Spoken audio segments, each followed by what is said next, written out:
नमस्कार विद्यार्थी मित्रों। किसी धारावाही चालक में अगर विद्युत धारा प्रवाहित की जाए तो विद्युत धारा प्रवाहित होने के बाद उस चालक तार के चारों तरफ अपने आप एक चुंबकीय क्षेत्र उत्पन्न हो जाता है। ये चुंबकीय क्षेत्र विद्युत धारा के कारण उत्पन्न होता है, जिसे हम विद्युत धारा का चुंबकीय प्रभाव कहते हैं। तो किसी चालक तार में उत्पन्न चुंबकीय क्षेत्र की दिशा क्या है, ये ज्ञात करने के लिए हम फ्लेमिंग के दाहिने हाथ के नियम का उपयोग करते हैं। तो दाहिने हाथ के हस्त अंगुष्ठ नियम देखेंगे, दक्षिण हस्त अंगुष्ठ नियम, जिसे दाहिने हाथ के अंगूठे का नियम की भी कहते हैं। तो किसी धारावाही चालक से संबंध चुंबकीय क्षेत्र की दिशा ज्ञात करने के लिए एक सुगम उपाय है जो नीचे है।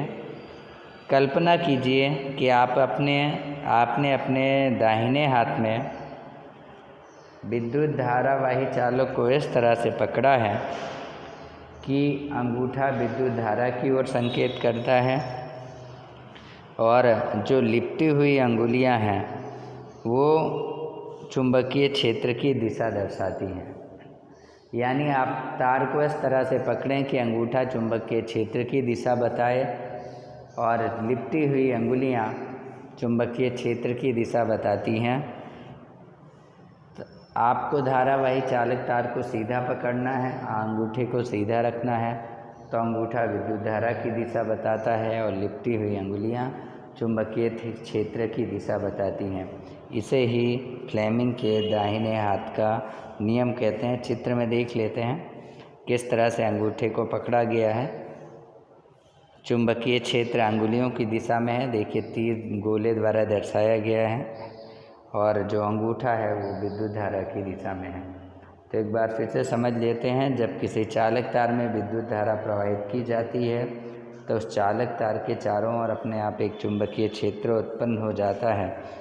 इस चुंबकीय क्षेत्र की दिशा ज्ञात करने के लिए हम फ्लेमिंग के दाहिने हाथ के नियम का उपयोग करते हैं। दाहिने हाथ में हम चालक तार को इस तरह से पकड़ें कि अंगूठा विद्युत धारा की दिशा बताए और लिपटी हुई अंगुलियां चुंबकीय क्षेत्र की दिशा बताएं।